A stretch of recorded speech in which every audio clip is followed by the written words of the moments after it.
Hello friend, आज हम बात करने वाले हैं दुनिया की सबसे popular series game of thrones के पार्ट 3 की, जिसका हर फैन काफी समय से इंतजार कर रहा था। तो कहानी की शुरुआत होती है जब लाल जादूगरनी मेलिसेंडर जॉन स्नो को स्टैनिस बैराथियन के सामने लेकर आती है और स्टेनिस जॉन से कहता है कि तुम जंगलियों को समझाओ कि अगर वो मेरे आगे झुक जाएं तो मैं उन्हें दीवार के इस पार नॉर्थ में बसने दूंगा, क्योंकि अभी नॉर्थ पर रूस बोल्टन और उसका बेरहम बेटा रामसे बोल्टन राज कर रहे हैं। लेकिन अगर वाइल्डलिंग्स हमारा साथ दें तो हम विंटरफेल वापस छीन सकते हैं, जिसे उन्होंने रॉब स्टार्क को मारकर हासिल किया था। पर जॉन साफ कह देता है कि वाइल्डलिंग्स को मनाना आसान नहीं है, क्योंकि वो किसी के सामने झुकना नहीं जानते।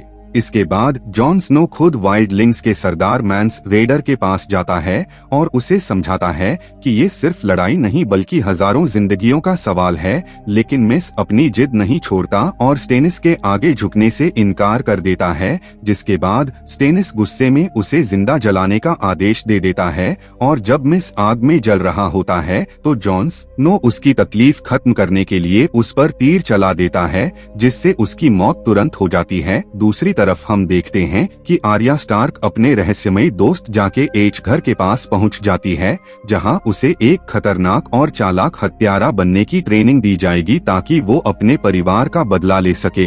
वहीं दूसरी ओर डेनाइस टारगेरियन के शहर मीरीन में हालात बिगड़ते जा रहे हैं, क्योंकि कुछ नकाबपोश लोग, जिन्हें सन्स ऑफ द हार्पी कहा जाता है, उसके खिलाफ साजिश रच रहे हैं। और जब डेनेरिस एक गद्दार को सजा देती है तो शहर के लोग उसके खिलाफ भड़क जाते हैं और उस पर पत्थर फेंकने लगते हैं। लेकिन उसके सिपाही उसे बचाकर पिरामिड में ले जाते हैं और तभी डेनेरिस को एहसास होता है कि ऊपर कोई मौजूद है। और जब वो देखने जाती है तो वहाँ उसका ड्रैगन ड्रोगोन होता है, जो धीरे धीरे उसके करीब आता है और फिर डेनेरिस उसके ऊपर सवार होकर आसमान में उड़ जाती है। इधर नॉर्थ में विंटरफेल पर रूस बोल्टन अपने बेटे को समझाता है कि उनका राज अभी पूरी तरह सुरक्षित नहीं है, क्योंकि टाइविन लैनिस्टर अब इस दुनिया में नहीं रहा और नॉर्थ के लोग कभी भी उनके खिलाफ जा सकते हैं। इसी बीच चालाक पिटायर बेलिश सांसा स्टार्क को विंटरफेल लेकर आता है और उसे समझाता है कि उसे रामसे बोल्टन से शादी करनी होगी ताकि वो सुरक्षित रह सके। हालांकि सांसा इसके लिए तैयार नहीं होती, क्योंकि उन्हीं लोगों ने उसके परिवार को खत्म किया है।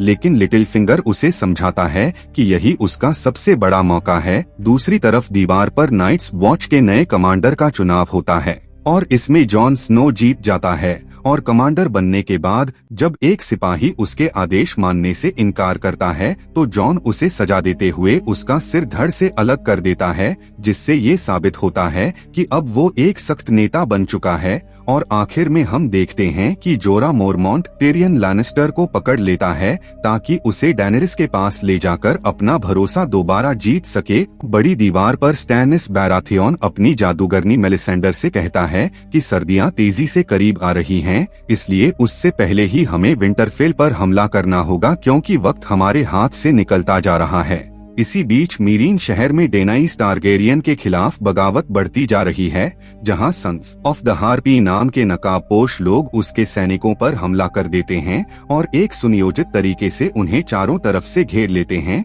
ग्रे वॉर्म और उसके अनसलीड सिपाही बहादुरी से लड़ते हैं, लेकिन दुश्मनों की संख्या बहुत ज्यादा होती है और धीरे धीरे सभी सैनिक मारे जाते हैं। आखिर में ग्रे वॉर्म भी बुरी तरह घायल हो जाता है और तभी वहाँ पर बैरिस्तान सेल्मी पहुँचते हैं, जो अपनी उम्र के बावजूद जबरदस्त लड़ाई करते हुए कई दुश्मनों को मार गिराते हैं। लेकिन आखिरकार वो भी गंभीर रूप से घायल होकर गिर जाते हैं और दुश्मन उन्हें मार देते हैं।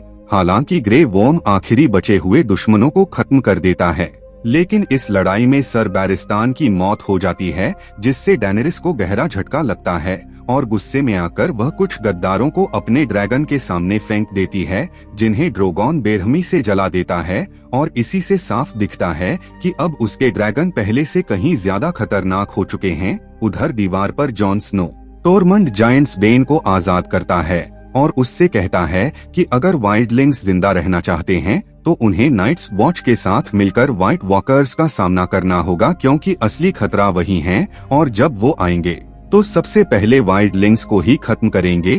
टॉरमंड इस बात को समझता है, लेकिन कहता है कि बाकी लोगों को मनाना आसान नहीं होगा, इसलिए जॉन को खुद उसके साथ चलना पड़ेगा। इसके बाद जॉन अपने साथियों को यह समझाने की कोशिश करता है, लेकिन कई लोग इसके खिलाफ होते हैं क्योंकि वे वाइल्डलिंग्स से नफरत करते हैं। फिर भी जॉन साफ कहता है कि अगर हम सबने मिलकर व्हाइट वॉकर्स का सामना नहीं किया तो कोई भी जिंदा नहीं बचेगा। इसी बीच स्टैनिस बैराथियन अपने सलाहकार डावोस सीवर्थ से कहता है कि वह सुबह होते ही विंटरफेल की ओर कूच करेगा, लेकिन डेवोस उसे सलाह देता है कि थोड़ा इंतजार कर लेना चाहिए ताकि जॉन वाइल्डलिंग्स को साथ ला सके, जिससे उनकी ताकत बढ़ जाएगी। लेकिन स्टेनिस समय की कमी का हवाला देते हुए मना कर देता है और कहता है कि अगर अब नहीं चले तो बर्फ उन्हें रोक देगी, और फिर अगली सुबह वह अपनी सेना के साथ निकल पड़ता है। जाने से पहले वह जॉन स्नो से उम्मीद जताता है कि वह वाइल्डलिंग्स को मना लेगा। दूसरी तरफ आर्या स्टार्क को जाके एच घर और ज्यादा कठोर ट्रेनिंग दे रहा होता है, जहां उसे चेहरों की कला सिखाई जाती है और वह देखती है कि वहां कई चेहरों को संभाल कर रखा गया है, जिनकी मदद से फेसलेस मैन किसी का भी रूप ले सकते हैं। आर्या स्टार्क अपनी ट्रेनिंग के दौरान एक सराय में पहुंचती है, जहां उसे मेरिंग ट्रांट दिख जाता है, जो उसके पिता की हत्या में शामिल था, और वह उसे देखकर अपने बदले की आग को और मजबूत कर लेती है। वहीं विंटरफेल में सांसा स्टार्क की शादी रामसे बोल्टन से कर दी जाती है और थियोन ग्रेजॉय मजबूरी में यह सब देखता रहता है। शादी के बाद रैमजे अपनी असली क्रूरता दिखाता है और सांसा पर अत्याचार करता है, जिससे उसकी हालत बेहद खराब हो जाती है। अगली सुबह सांसा के शरीर पर जख्मों के निशान दिखाई देते हैं, जो रैमजे की दरिंदगी को साफ दिखाते हैं। ईरीन में हम देखते हैं कि जोरा मोरमोंट टिरियन लैनिस्टर को पकड़कर डेनेरिस के सामने ले आता है, जिससे कहानी एक नए और खतरनाक मोड़ पर पहुंच जाती है। और फिर डेनाइस टारगेरियन टिरियन लैनिस्टर से कहती है कि तुम लैनिस्टर खानदान से हो और तुम्हारे घराने ने मिलकर मेरे पिता को मारकर मुझसे वेस्टरोस छीन लिया था, तो बताओ मैं तुम्हें अभी क्यों न मरवा दूं। जिस पर टायरियन शांत होकर जवाब देता है कि मैं बाकी लैनिस्टर्स जैसा नहीं हूँ। हाँ, मैंने अपने पिता टाइविन लैनिस्टर को मारा, लेकिन वह मुझसे नफरत करता था और वह अच्छा इंसान नहीं था। मैं जानता हूँ कि आप एक बेहतर रानी बन सकती हैं और वेस्टरोस पर राज करने का हक आपको ही है। इस पर डेनेरिस पूछती है कि मैं तुम्हारी बात पर भरोसा क्यों करूं, तो टायरियन उसे समझाता है कि आपके पास 3 ताकतवर ड्रैगन और एक बड़ी सेना जरूर है, लेकिन जिस जमीन पर आप राज करना चाहती हैं, उसे समझने वाला कोई नहीं है और वहाँ कई बड़े घराने हैं जो आपका विरोध करेंगे। इसलिए सिर्फ ताकत से नहीं बल्कि राजनीति और समझदारी से ही वेस्टरोस जीता जा सकता है। और यही बात डेनेरिस को सही लगती है, इसलिए वह टायरियन को अपना सलाहकार बना लेती है। मीरीन में एक बड़ा फाइटिंग पिट मुकाबला होता है, जहां परंपरा के अनुसार डेनाइस टारगेरियन भी मौजूद होती है और इस मुकाबले में जोरा मोरमोंट भी हिस्सा लेता है। लड़ाई शुरू होते ही योद्धा एक दूसरे पर टूट पड़ते हैं और धीरे धीरे सभी एक दूसरे को मारते जाते हैं। जोरा बहादुरी से लड़ता है और आखिरकार अपने आखिरी प्रतिद्वंदी को भी मारकर मुकाबला जीत जाता है, लेकिन तभी वह अचानक डेनेरिस की तरफ भाला फेंकता है, जिससे सभी चौंक जाते हैं, लेकिन असल में वह उसके पीछे खड़े एक हमलावर को मारता है और तभी चारों तरफ से सन्स ऑफ द हार्पी के नकाबपोश लोग हमला कर देते हैं। पूरा मैदान खून खराबे में बदल जाता है, जहां डारियो नहारिस और जोरा मिलकर डेनेरिस की रक्षा करते हैं, लेकिन दुश्मनों की संख्या बहुत ज्यादा होती है और वे धीरे धीरे सबको घेर लेते हैं। बाहर निकलने के सारे रास्ते बंद हो जाते हैं और डेनेरिस लगभग घिर जाती है। तभी वह आंखें बंद करती है और अचानक आसमान से आग बरसती है और उसका ड्रैगन ड्रोगोन वहां आ पहुंचता है। ड्रोगन मैदान में उतरते ही दुश्मनों को अपनी आग से जलाने लगता है और किसी को भी नहीं छोड़ता। नकाबपोश उस पर भाले फेंकते हैं, लेकिन उससे उसे कोई फर्क नहीं पड़ता। फिर डेनेरिस उसके पास जाती है, उसे शांत करती है और उसके ऊपर सवार हो जाती है और देखते ही देखते ड्रोगन उसे लेकर आसमान में उड़ जाता है। जोरा मोरमोंट और डारियो नहारिस अपनी रानी डेनाइस टारगेरियन को लेकर चिंतित होते हैं, क्योंकि उन्हें नहीं पता कि वह अपने ड्रैगन के साथ कहां चली गई है। इसलिए वे टिरियन लैनिस्टर से कहते हैं कि वह शहर संभाले और वे दोनों उसे ढूंढने निकलते हैं।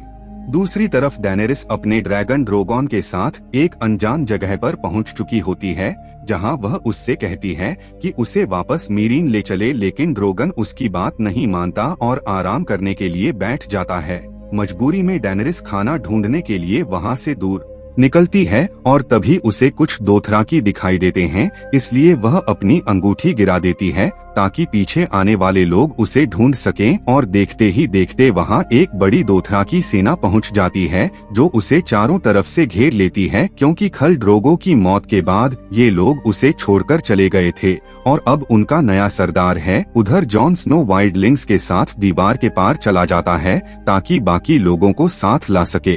दूसरी तरफ स्टेनिस की सेना बर्फ में फंस जाती है और हालात खराब होते जाते हैं, जहां डावोस सीवर्थ उसे बताता है कि उनके घोड़े मर रहे हैं और खाना खत्म हो रहा है, इसलिए वापस लौटना ही सही होगा। लेकिन स्टेनिस हार मानने को तैयार नहीं होता और आगे बढ़ने का फैसला करता है। इसके बाद मेलिसेंडर उसे समझाती है कि जीत के लिए उसे भगवान को खुश करना होगा और इसके लिए उसे अपनी ही बेटी की बलि देनी पड़ेगी। शुरुआत में स्टेनिस इस बात को ठुकरा देता है क्योंकि वह उसकी बेटी है, लेकिन हालात उसे मजबूर कर रहे हैं। उधर विंटरफेल में रूस बोल्टन अपने बेटे रामसे बोल्टन को बताता है कि जल्द ही स्टैनिस बैराथियन उन पर हमला करने वाला है, इसलिए उन्हें पहले से रणनीति बनानी होगी। लेकिन रैमजे आत्मविश्वास से कहता है कि उसे सिर्फ 20 अच्छे सिपाही चाहिए और वह दुश्मन को कमजोर कर देगा।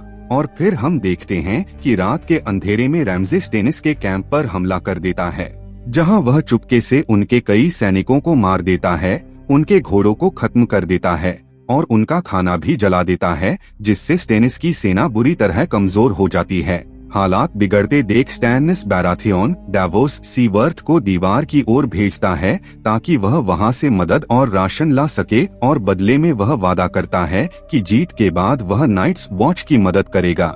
इसी बीच ठंड और भूख की वजह से स्टेनिस की सेना की हालत और खराब होती जाती है। स्टेनिस अपनी जादूगरनी मेलिसेंडर के कहने पर एक भयानक फैसला लेता है और अपनी ही बेटी शिरीन बैराथियन की बलि देने के लिए तैयार हो जाता है ताकि देवता खुश होकर उसे जंग में जीत दिला सकें। शिरीन रोते हुए अपने पिता से रहम की भीख मांगती है, लेकिन स्टेनिस का दिल नहीं पिघलता और वह अपनी बेटी को जिंदा जला देता है। इस घटना से उसके सैनिक भी डर जाते हैं और उनका भरोसा टूटने लगता है। स्टेनिस के कैंप में हालात और खराब हो जाते हैं, जहां उसकी पत्नी सेलिस बैराथियन अपनी बेटी की मौत के बाद खुदकुशी कर लेती है और सैनिक खबर देते हैं कि उनकी आधी सेना उन्हें छोड़कर भाग चुकी है, क्योंकि वे ऐसे राजा का साथ नहीं देना चाहते जिसने अपनी ही बेटी को जिंदा जला दिया हो। लेकिन इसके बावजूद भी स्टेनिस हार नहीं मानता और कहता है कि वह अब भी जंग लड़ेगा और फिर अपनी बची हुई सेना के साथ आगे बढ़ता है। दूसरी ओर रूस बोल्टन और रामसे बोल्टन भी अपनी विशाल सेना के साथ तैयार खड़े होते हैं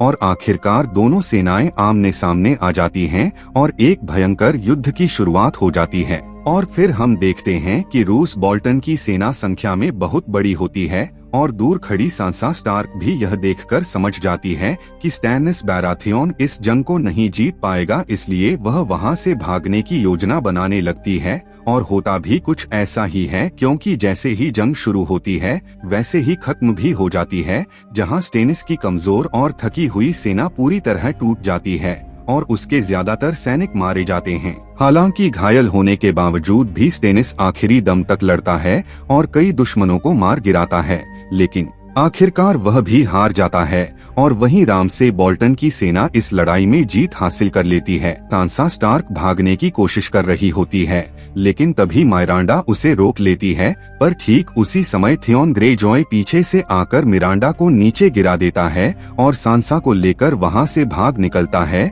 और फिर दोनों महल की ऊंची दीवार से कूदकर अपनी जान बचाते हुए वहां से दूर भाग जाते हैं। दूसरी तरफ आर्या स्टार्क अपने पिता के एक दुश्मन मेरिन ट्रांट तक पहुंच जाती है, जो अपना चेहरा बदलकर छुपा हुआ होता है, लेकिन आर्या उसे पहचान लेती है और फिर अपना असली चेहरा दिखाकर उसकी आंखें फोड़ देती है और उससे कहती है कि मैं आर्या स्टार्क हूँ, नेड स्टार्क की बेटी, और फिर वह उसका गला काटकर उसे मार देती है। उधर दीवार के पार जॉन स्नो टॉरमंड जायंट्स बेन के साथ वाइल्डलिंग्स के बीच पहुंचता है, जहां वह कर्सी और बाकी सरदारों को समझाता है कि व्हाइट वॉकर्स का खतरा सबके लिए समान है और वे यह नहीं देखते कि कौन वाइल्डलिंग है और कौन नाइट्स वॉच का सदस्य। अगर सबने मिलकर उनका सामना नहीं किया तो सभी मारे जाएंगे, लेकिन अगर वे साथ आ जाएं तो शायद उन्हें हराया जा सकता है, क्योंकि वैलेरियन स्टील और ड्रैगन ग्लास से उन्हें मारा जा सकता है। इसलिए वह उन्हें दीवार के उस पार बसने और खेती करने का मौका देता है, बदले में उन्हें साथ मिलकर लड़ना होगा। टॉरमंड जायंट्स बेन उसका समर्थन करता है और कर्सी भी कहती है कि अगर टॉरमंड को इस पर भरोसा है तो वह भी इस पर भरोसा करेगी, और यहाँ मौजूद दानव जैसा विशालकाय WN भी जॉन के साथ खड़ा नजर आता है, जिससे यह साफ हो जाता है कि अब आने वाली लड़ाई और भी ज्यादा बड़ी और खतरनाक होने वाली है। और फिर हम देखते हैं कि जॉन स्नो सभी जंगली लोगों को जल्दी जल्दी नावों की तरफ ले जा रहा होता है ताकि उन्हें सुरक्षित जहाजों तक पहुंचाया जा सके। वह सबको छोटी छोटी नावों में बिठा रहा होता है, लेकिन तभी उसकी नजर दूर पहाड़ों की तरफ जाती है, जहां से व्हाइट वॉकर्स अपनी भयानक मुर्दों की सेना के साथ तेजी से आगे बढ़ते दिखाई देते हैं। यह नजारा देखकर हर तरफ डर फैल जाता है और जो लोग पीछे रह जाते हैं वो घबराकर अपनी जान बचाने के लिए जहाजों की तरफ भागने लगते हैं। जॉन स्नो अपने साथियों से कहता है कि उसके साथ रहो, क्योंकि दरवाजा टूट चुका होता है और हजारों मुर्दे अंदर घुसते चले आ रहे होते हैं। इसके बाद एक जबरदस्त लड़ाई शुरू हो जाती है, जिसमें जॉन स्नो, टॉरमंड और बाकी जंगली मिलकर इन मुर्दों से भिड़ जाते हैं, लेकिन दुश्मनों की संख्या बहुत ज्यादा होती है। तभी जॉन स्नो पहली बार एक व्हाइट वॉकर को सामने देखता है और तुरंत ड्रैगन ग्लास ढूंढने के लिए अंदर की तरफ जाता है। उसी दौरान एक विशाल जायंट मैदान में आकर मुर्दों को कुचलना शुरू कर देता है, लेकिन वो भी उनकी भीड़ में फंस जाता है। अंदर जॉन स्नो का सामना एक व्हाइट वॉकर से होता है और जब वो उस पर वार करता है तो उसकी सामान्य तलवार टूट जाती है, जिससे यह लगता है कि इनको मारना नामुमकिन है। लेकिन जैसे ही व्हाइट वॉकर दोबारा हमला करता है, जॉन स्नो अपनी वैलेरियन स्टील की तलवार लॉन्गक्लॉ से उसका वार रोकता है और पलटवार करते ही एक ही वार में उसे खत्म कर देता है, क्योंकि यही एक ऐसी धातु है जो इन्हें मार सकती है। यह सब कुछ दूर खड़ा नाइट किंग ध्यान से देख रहा होता है। तभी हालात और भी खराब हो जाते हैं, क्योंकि पहाड़ों से हजारों मुर्दे नीचे कूदते हुए आने लगते हैं। जॉन स्नो तुरंत सबको वहां से भागने के लिए कहता है, क्योंकि अब लड़ाई जीतना संभव नहीं होता। सभी लोग अपनी जान बचाने के लिए जहाजों की तरफ दौड़ पड़ते हैं और जॉन किसी तरह अपने साथियों के साथ जहाज तक पहुंच जाता है, लेकिन कई जंगली पीछे छूट जाते हैं, जिन्हें मुर्दों की सेना बेरहमी से मार देती है।